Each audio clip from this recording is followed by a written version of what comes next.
Hello, everyone. My name is Lou Palumbo. This is Between the Lines. I think contention is a word that seems to preoccupy the nation. I just want to remind everyone the purpose in taking time to do a production of this nature. And I would like to say it's not so much singularly dimensioned, but in a sense it is, because it's about our children, this nation, and the future of this nation, which ultimately translates to our children. We don't sidestep anything. We do a lot of heavy lifting. Perhaps the difference in the format of this show is it's not very contentious. We're not here to insult, undermine, degrade, or demean anyone. We're trying to change the conversation. Lack of civility and decency in our conversations is partially what's feeding the divide and the polarization. I do want to just remind everyone about a show we had about 3 or 4 weeks ago on Phantom Rescue. 2 gentlemen involved, Frank Smith, its president and director, and another gentleman who I believe has been there since its inception, Tony Sparks. We talked about the sex trafficking let's just start within this country. Not just about what we hear in the borders, but on the indigenous people's land. Young women, children being abducted, or perhaps even voluntarily submitted into this sex trafficking. In addition, we're finding out possibly that families are participating in this.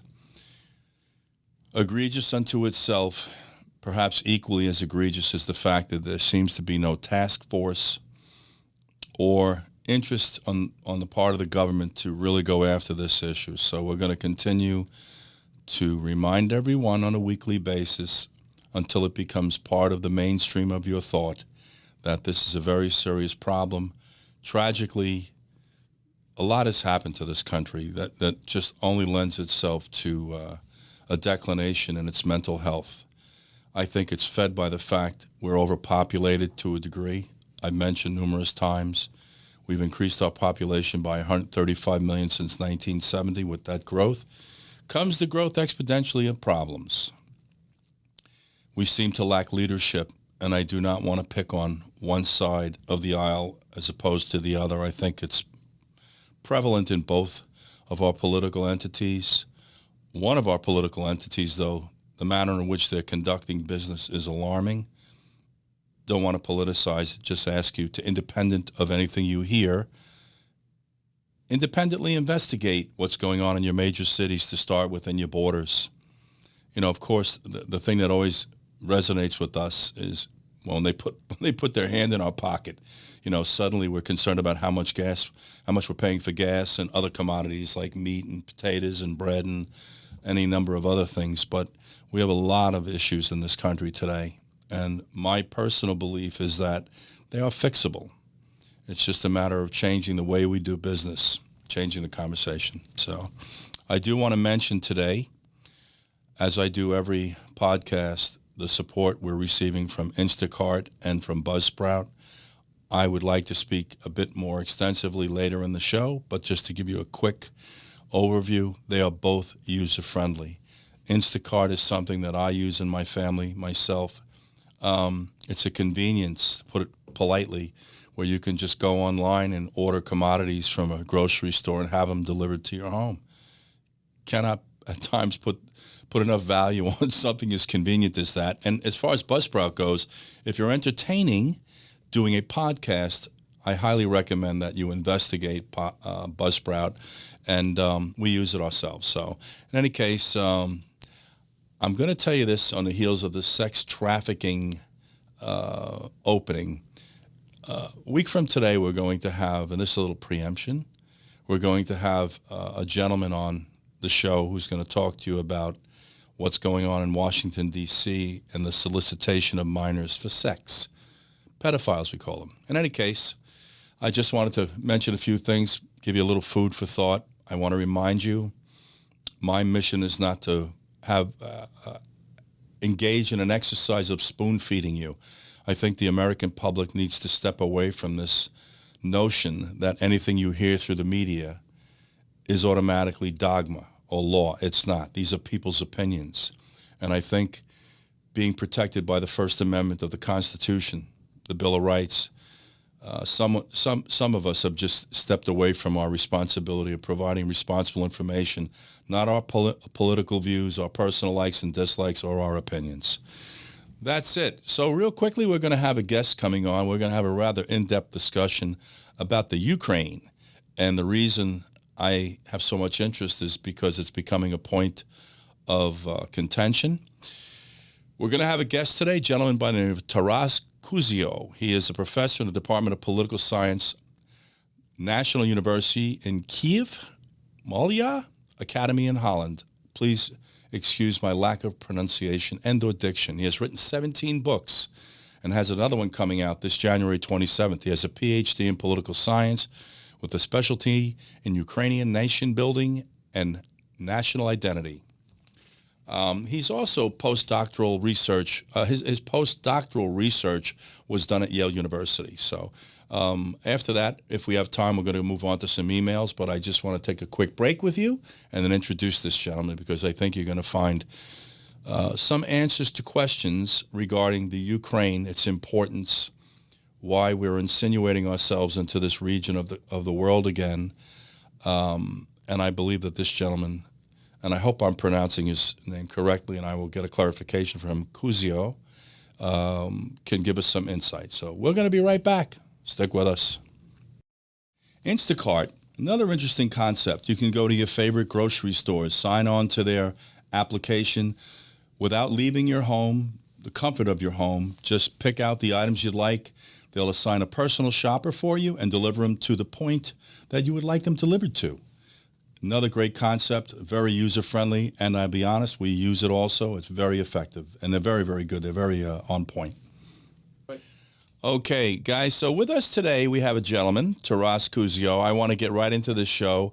I'd like him to tell us a little bit about his background and why he's so interested in the Ukraine. I do know from having spoken with him that there's a lot of very pertinent information regarding the strategic location of the Ukraine and some of the countries that are on its western border. Taras, please tell us a little bit about yourself and why this is of such interest. Well, I grew up in Britain. My father is Ukrainian, my mother Italian. My father was a slave laborer in Nazi Germany. He came over like many Ukrainians. They either went to Britain, US, Canada. After World War II, they didn't want to go back to Joseph Stalin. They were political refugees. I grew up in a Ukrainian community in Britain, which was very much devoted to trying to get Ukraine's liberation from Russian rule and communism. So I grew up with that. In the 1980s, when I was doing my university studies, I also acted as what I can call a smuggler. We were smuggling like books, journals. The late 1980s, fax machines came out, small printing presses, silkscreen printing, and other types of things, small Xerox machines. So we were smuggling this. A lot of this was with the help of our Polish friends who had a big, massive underground in Poland in the 1980s and into the Soviet Union. We were helped at the time by the coming to power in 1986 of Mikhail Gorbachev. He launched some attempts to change the Soviet Union. They failed really, and they just opened this Pandora's box of various problems and demands and claims. So that was a very interesting time in the late 1980s. USSR collapses in 1991, and then we have 15 new countries. Most of the experts in the West, including in the US, who were experts of the Soviet Union, became experts of Russia. A few of them, like me, became experts on the other countries, like Ukraine. And so since the 1990s, I've been an academic, journalist, and sometimes a consultant. We lived in Toronto for about 15 years. I worked often in Washington at both Johns Hopkins University and at George Washington University. And I must have done, I counted it recently, since the late 1990s, I did about 50 different presentations to US government seminars, officials, briefings. The US is probably the most outward-looking of all Western countries in reaching out to experts. And so that was great for me to talk on the policy level with US people. The last time I did this with US government people, US State Department people, was in May of last year. Taras, So let me they're ask you always this question, if interested. I can just interrupt you, sir. Just go over with us, why is Putin so interested in the Ukraine? What does it represent to them, real quickly, if you can just give us a synopsis of what you think his feelings are? Putin's a great power nationalist. He thinks Ukraine is a Russian land. He thinks Ukrainians are Russian people. He denies the very existence of Ukraine and the Ukrainian people. And therefore, he doesn't even believe that Ukrainians have a right to decide their own destiny, their own future. They should be part of Russia, full stop. Is there any legitimacy in those feelings, in your opinion? No, Ukraine was actually a member of the United Nations, even when it was communist, because 1945, Stalin managed to get 3 seats, USSR, Ukraine, and Belarus. So Ukraine has been a semi-sovereign or fully sovereign country for nearly 100 years. The idea that somehow it's Russian is purely because of the type of regime you have in Russia and the type of person that Putin is. He's become this Russian nationalist who's hostile to Ukraine, hostile to the West. So, Taras, explain to us the NATO implication here, because you and I spoke about this earlier. I'd like the listener to hear what the implication there is. If you would speak directly to the bordering nations on the western border of the Ukraine, if you'd get into that, sir. Ukraine isn't far away from Europe. It actually borders 4 NATO and EU members: Romania, Hungary, Slovakia, and Poland. It's close to the Baltic states. So if there's some kind of war, if there's some kind of invasion of Ukraine, which leads to this sort of guerrilla warfare and partisan warfare and bloodshed and destruction, that will inevitably impact upon America's allies in NATO on the border of Ukraine. There's no way that there cannot be spillover. For example, there'll be millions of refugees, millions, fleeing. Some people will stay to fight. And then, like men will be the men will stay to fight, and they'll send their women and children westwards.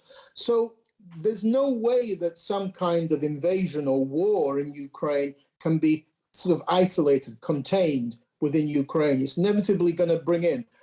If Russia were to invade Ukraine, NATO would be on de facto red alert for a potential World War III. Isn't it true that Putin does not want the Ukraine to become part of NATO? Is that correct statement to make, sir? Yes, because Putin believes that Ukraine is Russian, that Ukrainians are Russians. He believes that he has the right to decide what Ukraine should do. So that means no NATO, no EU under Russian sphere of influence. So Russia now is demanding the US recognize a sphere of influence that includes Ukraine. Now, here's a big question for you, Taras. You ready, sir? How likely do you believe it is that Russia will, in fact, invade the Ukraine, which will obviously stimulate a reaction from, among others, our country? How likely do you think this is, since we're seeing this massive border presence along the Ukrainian border to the tune of 100,000 plus troops? What do you think the likelihood of invasion is? I don't think there's a likelihood of a full-scale invasion. There's been a lot of speculation in the West of a full-scale invasion. But a full-scale invasion would require Russia to have 3-to-1 more troops than Ukraine. Ukraine has the 3rd largest army in Europe. It's about 270,000 troops, plus 1 million reservists. So Russia would need something like 600,000, approximately. 500,000 to 600,000. That's 2/3 of Russia's army.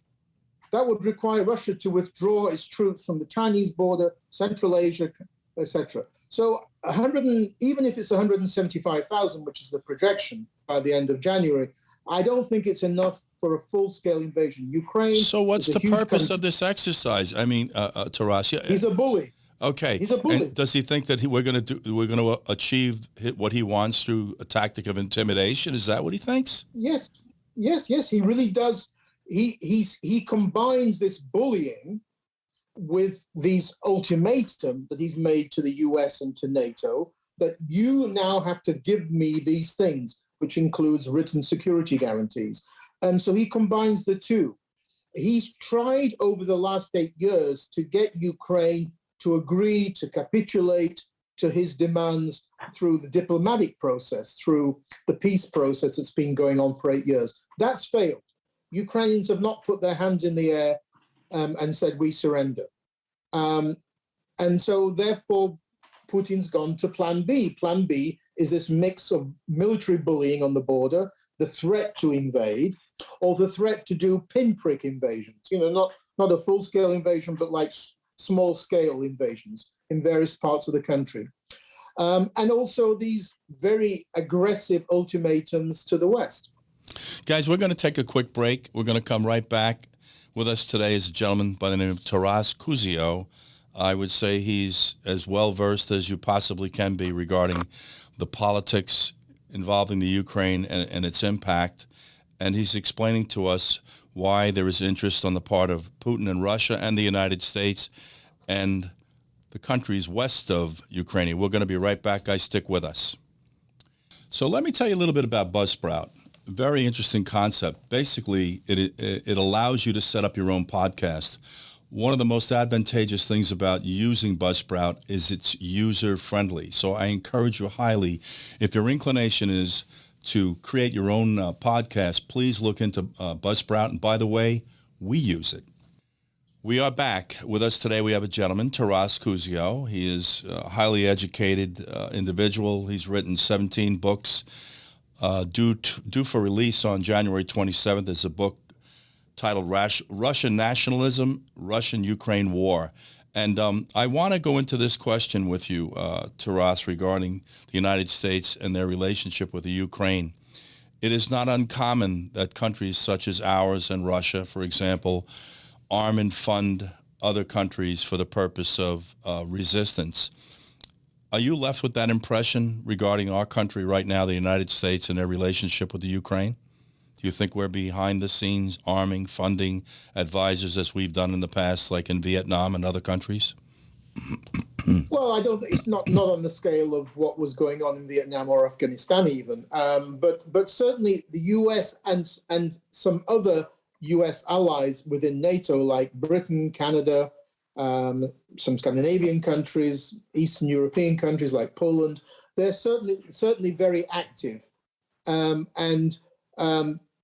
They're active in certain areas where Ukraine is deficient in the military sphere. Ukraine isn't a poor country militarily. Why? Because it inherited this huge military-industrial complex from the Soviet Union. Ukraine had the biggest factory in the world that built nuclear weapons, was in Ukraine in the Soviet Union. So Ukraine has that military technological base. It produces a lot of its own weapons, vehicles, and even missiles today, non-nuclear missiles. But there are certain areas where, of course, US equipment like the Javelin anti-tank missile, Stingers against helicopters, which were very good in Afghanistan against Soviet occupation forces, these kind of things Ukraine's lacking. So where the US and other countries have been very helpful is in these missing areas. Another area is cyber warfare. The US has had to deal with many Russian cyber warfare attacks in the last few years. So the US has become very good in that field, and it's helping Ukraine in cyber warfare capabilities, because usually in this modern world, cyber warfare precedes a full military invasion. So the US is involved in various ways in this. But of course, Ukraine is not a member of NATO, so there will not be US troops on the ground. Interesting. So if I can just draw an assumption here, Putin is posturing, right? He's amassing troops on the border, lacking in sufficiency to effectively carry out a full-blown invasion. This is really an exercise in futility on his part. It's like he's trying to bluff us, if I'm correct me if I'm wrong, into making concessions, and all we have to do, and I don't mean to be so simplistic, is kind of stand our ground. And he's kind of he's pigeonholed himself here. Is that a reasonable assumption to us? I think it is. This week, there will be three big international meetings in Monday and Tuesday in Geneva, US, Russia. On Wednesday, there will be a big meeting in Brussels with NATO, Russia. And then on Friday, another meeting in Vienna between Russia and the OSCE, Organization for Security and Cooperation in Europe. US is involved in all three. I don't think anything much will come of this. There may be some small-scale agreements on nuclear weapons, which of course is good for both sides, and maybe scaling down some military exercises on both sides. But the bulk of what Russia is demanding in its ultimatum, very brutal ultimatum, is simply impossible for the US or for the West to agree to. Russia believes, it's not only that Russia believes Ukraine's a US puppet state, Russia also believes NATO is a US puppet organization. That US somehow, dictates to 29 members what it should be doing. This again is laughable. NATO and the European Union are democratic countries, and each member of those two organizations have an equal vote. So the US cannot agree to something with Russia over the heads of NATO members and over the heads of Ukraine. That's what Russia wants. Russia wants another kind of 1945 Yalta agreement where the big guys sit down and just divide the world up. Taras, I want to ask you this question. It's about timing. Right. We did not see any of this posturing take place in the prior presidential administration. Suddenly, I guess through divine intervention and interference, we suddenly have watched this all transpire in the past year, which I don't think it's a coincidence. There is no secret to the fact that we constantly assess each other's leaders. And I think an assessment of our leader has taken place. And I find the timing of this quite interesting. I don't want to gaffe you or put you on the hook, my friend, but what's your impression? Well, going back to the Obama administration, Obama is intensely disliked in Ukraine. He's disliked because he vetoed the US Congress vote to send military equipment to Ukraine in 2014, 2016. Biden was part of that administration. And then under Donald Trump, despite whatever you want to say about him, under Donald Trump, he did not veto the US Congress sending military equipment to Ukraine. So we have a paradox here, right? Biden, of course, comes across as very weak. There's simply no, you can't, and that, Did you say weak, or he doesn't come across as awake? Weak. Oh, okay. I just want a clarification. Gotcha. There's also, I think, we have to be careful how the media looks at this. There was a bias against Trump, who was always accused of trying to divide the Western world, trying to divide NATO. But under Trump, he supported sanctions against this Nord Stream 2 pipeline that brought gas from Germany, from Russia to Germany. Correct. President Biden annulled those sanctions. He got rid of those sanctions. And that pipeline is one of the biggest creators of disunity in the Western alliance. Most European countries are against Nord Stream 2. Why? Because it means that Russia has an ability to blackmail Europe. It has an influence in a stronghold. Interesting. Yes. I mean, most countries cannot do without energy. So when Russia is your monopoly supplier of gas, that means it has blackmail potential, but it also means that you are now sending a lot more money back to Russia, to its budget, which it then can use to buy and build up its military. So you're actually feeding the wolves. So what did Biden miss in this play? I mean, I'm a little confused, and I'm not intent on bashing or demeaning the current president, but what part of this equation did he get, Taras? Well, it's difficult to understand. I think it's because he said his main argument was that if we want to improve if the US wants to improve relations with Germany, we need to stop this squabbling with Germany over sanctions on Nord Stream. this is a big, big mistake on the part of the Biden administration. Why? Because most Germans and most German political parties are against Nord Stream. It's not just Americans or Brits who are against it. It's also a lot of Germans. So the idea that somehow you need to appease the new people in power in Germany is simply wrong. I think they completely misjudged that, and the US Congress, both Democrats and Republicans, want to bring those sanctions back. And of course, if Russia invades, Nord Stream 2 is dead. I mean, it's simply dead. There's no way it can be certified. We're going to be right back, ladies and gentlemen. As you can probably tell from this conversation, it's quite interesting and providing us a very in-depth explanation as to the politics around the Ukraine-Russia pipelines into Germany. And I just want to say one thing to recall people's memory. President Trump, regardless of how you felt about him, spoke to the disproportionate amount of money the United States was pouring into NATO, and the fact that the very same people that we're attempting to protect NATO from, the Russians, are engaging in commerce with them. And as Taras just so cleverly pointed out, it would provide a rather interesting stronghold or influence in Russia. We'll be right back, guys. I want to come back to this conversation. Just bear with me. We're back, ladies and gentlemen. We have with us today a gentleman by the name of Taras Kuzio. He's, I would say, very well informed, highly educated, has written 17 books, and recently completed a book that's due for release on January 27th, Russian Nationalism and Russian-Ukraine War.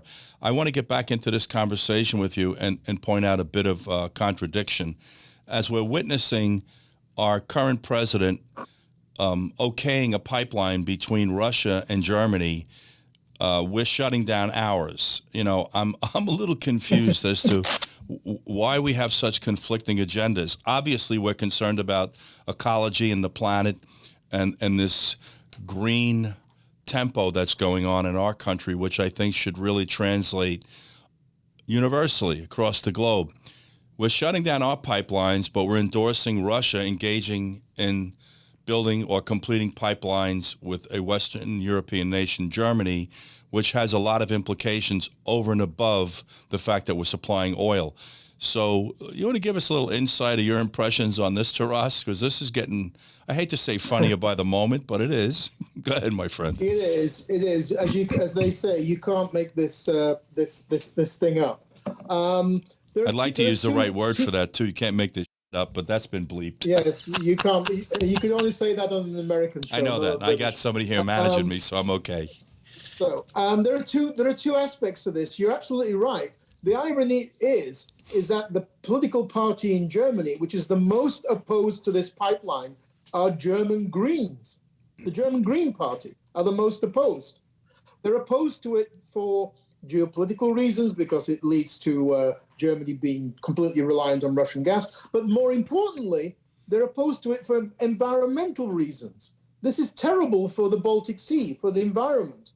So the idea that somehow there's no green aspect to this, there is, of course there is. And the very fact that German Greens, ironically, German Greens are the most anti-Russian, anti-Putin party in Germany is because of Nord Stream. A second factor is as well, is that it's a contradiction for the Biden administration to support a lifting of sanctions, because this harms Biden's support for Ukraine. Because until this new pipeline was built to Germany, most of Russia's gas went through Ukraine to Europe.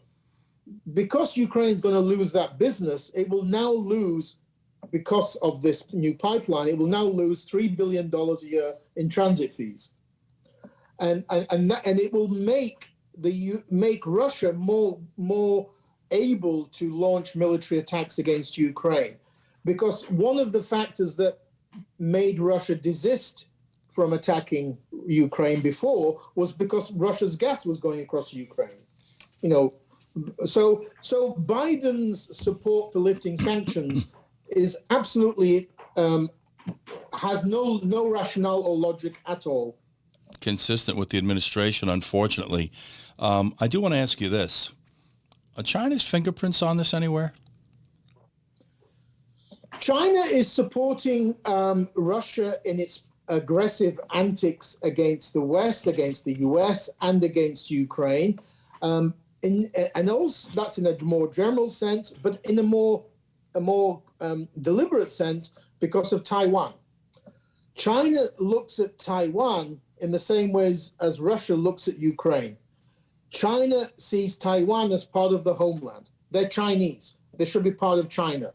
And they're not part of China because they're a US puppet state again. And the same with Ukraine. So very importantly, China is watching what the West does in Ukraine. If the West blinks in Ukraine, if it allows Russia to take over, the next war is over Taiwan. The timing is rather interesting with China and Taiwan as well, isn't it? Yes. So I want to ask you the difficult question now, my friend, because that's really what this is all about. What's the fix if there is one? Well, the fix, we don't have ours, but I think one of the major fixes we've already alluded to is stop showing you are weak. Stop being on the defensive all the time. I mean, the US and Ukraine, US, NATO, and Ukraine are not attacking anybody. We're not attacking Russian territory. We're not occupying Russian territory. Russia's occupying Ukraine territory. Russia's trying to be the bully. So why are we on the defensive in the West? Why are we the ones saying, okay, yes, whatever you want, we're going to talk about? Why are we not making demands to the Russians? Why are we not being more assertive? You need to show leadership. Biden's team is not showing leadership, it's showing a defensive posture. And the problem with that with Russia is Russia only respects another bully, only respects another big guy. If you're a softie, then it doesn't respect you. And we spoke about them assessing their opponents. It's pretty obvious that the United States is having a difficult time managing its own problems domestically. Why it would branch out into other areas is somewhat confusing. I do have a question, and it's I don't intend it on being political per se, but do you think that Biden is up to the task? I think it's 50-50. And certainly I would not want to see him as the next US president in 2024. He is weak. And it's a mixture of all sorts of areas. I mean, his first mistake when he came to power was to say, we want to park Russia and deal exclusively with China. That's simply impossible in this day and age. Russia will always be a problem for the US European allies. The US is the leading country of NATO. And so you can't park Russia. When you say things like that, you are telling Russia that you can do what the hell you want in your neighborhood. We don't care. So international relations is all about sending signals. And you have to send the signal to Russia that we don't accept your ultimatum. We have our own demands. Why are you telling us what to do? You get out of Crimea first. You get out of Ukraine first. You stop being the bully. You stop doing this. You stop doing cyber attacks against the US and against Western Europe. You stop doing chemical attacks against your opponents in Britain. I think, why are we on the defensive? I think that sends a very bad signal of weak Western leadership. Where's Ronald Reagan and Margaret Thatcher when you need them? You know what's interesting is I think the last president that I have recollection of that was probably suited by background and intensity to deal with a Putin was probably Herbert Walker Bush. And that doesn't diminish Reagan per se, because Reagan was a tough cookie also. But by background, those who know about Herbert Walker Bush know his military background. He was the head of the CIA. He was the ambassador to China. He was pretty well equipped to deal with a Putin per se. My concern with this administration, and I do not say this critically, but just as an observation, is that they seem a bit inexperienced in dealing with the likes of a Putin or Z in China. I don't think they really understand the game they're playing. I think you're right. I think there's one person you've forgotten, Dick Cheney. You'd never mess with Dick Cheney.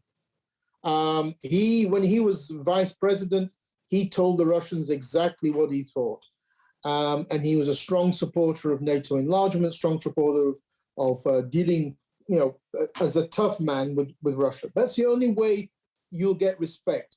If you're a soft person, if you're a softie, and I think the problem is for that Biden administration that they send a signal that they don't really understand who they're dealing with. Putin is a mafioso, bully, thug. That's how you need to deal with the guy. He's not this guy that you can, shake his hand and maybe he'll be a nice guy down the road, he'll change. You need to be more realistic about the people in the world you're dealing with, including the Chinese leader. It was the Trump administration that first said that China's committing genocide against Muslim population of Western China.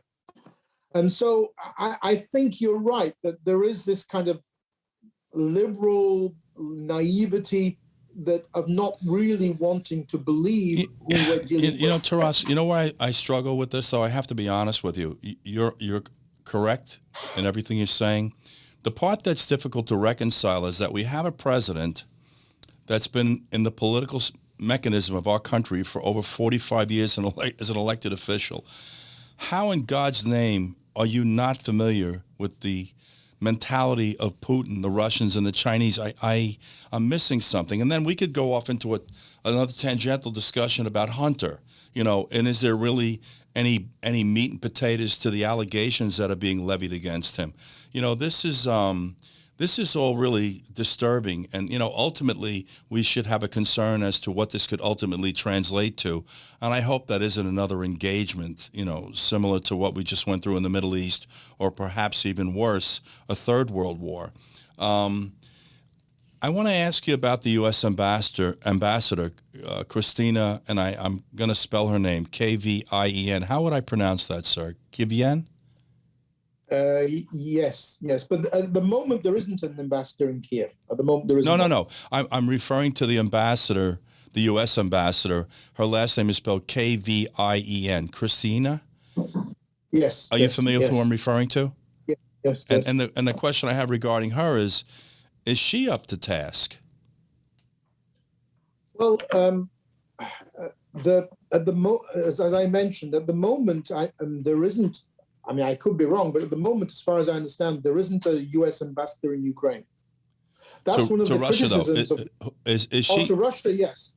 To Russia, there is. But one of the criticisms of the Biden administration is that why is it taking so long to appoint an ambassador to Ukraine when America needs to have somebody on the ground during this crisis?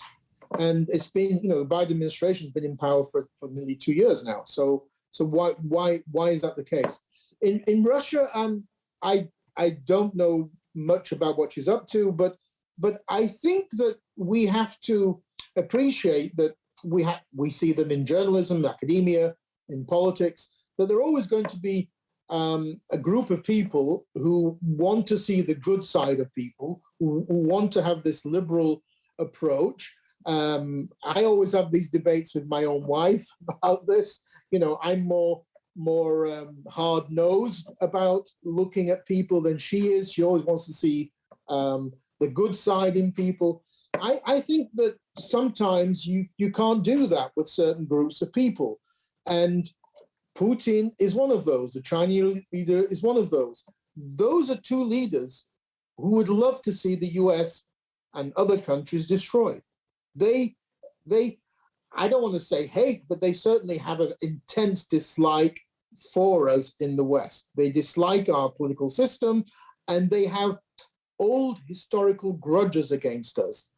Both the Russians and Chinese still have this hang-up about what we in the West allegedly did to them even in the 19th century.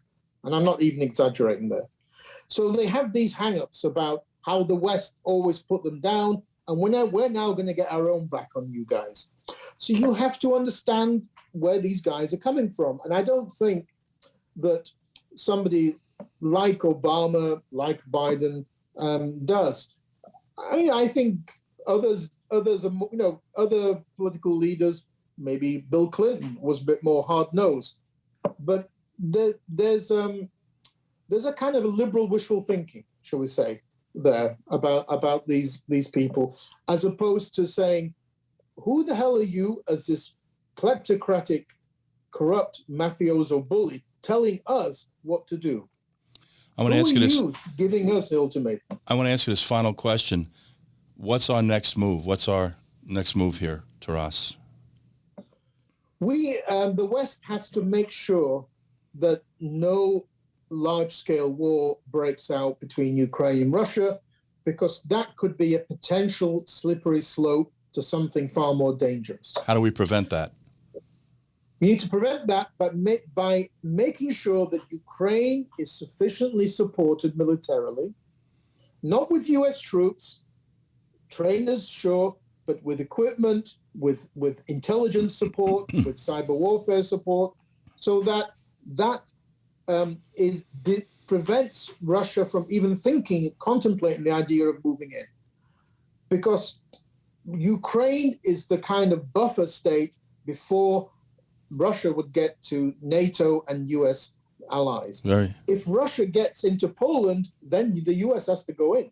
Interesting. So you need to stop it in Ukraine. Stop it in Ukraine first. I want to thank you for coming on today and providing us this incredible insight as to why we should be concerned about what's going on in the Ukraine and raising awareness. I want to remind everyone, this gentleman has written a book, Russian Nationalism, and the Russian-Ukraine War. And I think we cannot underscore the importance of this discussion today. It's the type of discussion that Americans need to be made aware of because of its overall implication. And I want to invite you back, Taras, if you would be kind enough. And I want to continue this conversation. So, I don't know quite what to say about the political landscape of this country today. I'm gravely concerned, and as I always start out by saying, I'm concerned about our children and the future that they're going to have. Obviously, you need strong leadership. You need a sense of calm. You need competency, and that's a little bit about what we're discussing today. It translates as to how competent we are as a government and what's being sensed by other political leaders who are potentially dangerous to us, like Putin and Xi and China. I always go back and say this, guys. There's nothing the Chinese, the Russians, and the Iranians can do to us that we're not doing to ourselves. We're talking today about a very critical and very sensitive issue going on in the Ukraine. We need to also start to pull our act together here in the United States because we're coming apart at the seams. We're so busy rhetorically cutting each other's throats that we're setting the stage for us to fall. We're going to lose this nation if we're not careful, if we don't change the agenda and start to reintroduce decency and civility into this conversation. I don't think the future is very bright for our children. My name is Lou Palumbo. This has been Between the Lines. I encourage you to go to betweenthelines.tv and send us some emails and be prepared to call in and ask questions. The key here is to provide you some sensibility, some answers in this dilemma. I want to once again thank Taras Kuzio for joining us today. I cannot overstate, the value of this discussion with him, and I hope he follows through with his promise to come back to us, and we need to continue this conversation because this is an important conversation. Thank you so much for joining us today, guys. My name is Lou Palumbo. God save America. I'm sorry, sir? God save America. You can say that again. God save America.